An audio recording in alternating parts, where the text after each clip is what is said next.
It's an amazing scene from up here. Those of you who are close and on the ground probably can't see just how beautiful it is to look out there and see for what must be a mile down the street. All of you who have gathered here on this rainy morning.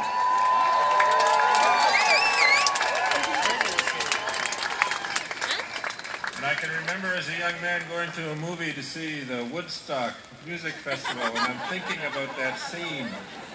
And I'm waiting for somebody to go sliding across the sidewalk on a puddle, just to show that it can be done.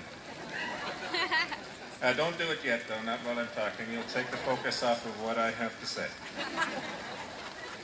I want to acknowledge all of the survivors and all of the children of survivors, the grandchildren of survivors, and those who have lived with survivors, their spouses and partners, all of the family members, for the wonderful week that you have showed to us here as commissioners of the Truth and Reconciliation Commission.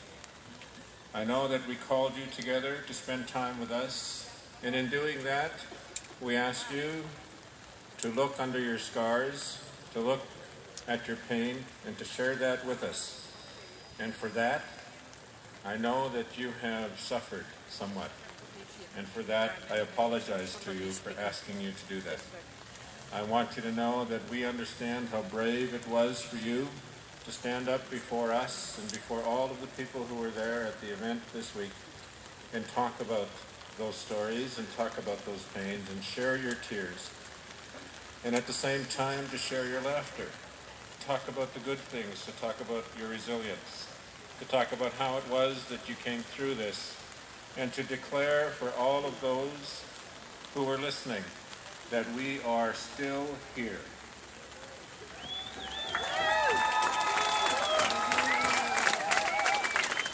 And so on this day, when we have called together all the people of this great city who have worked hard this week, along with all of you survivors and all of you from the families and the communities of survivors, to spend time with us at the Commission.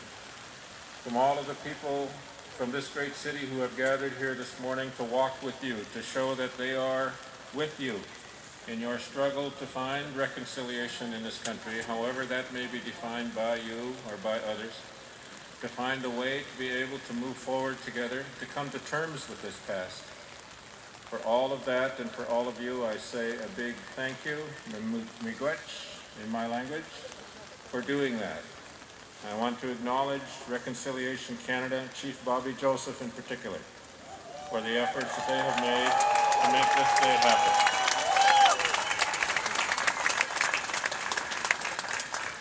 This work of reconciliation is a challenge to this country. It's a challenge to us.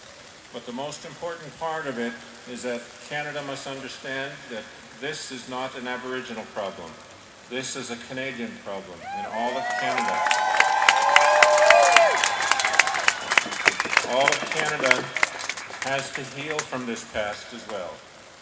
And it is not fair to expect that it's only survivors who have to reveal their pain.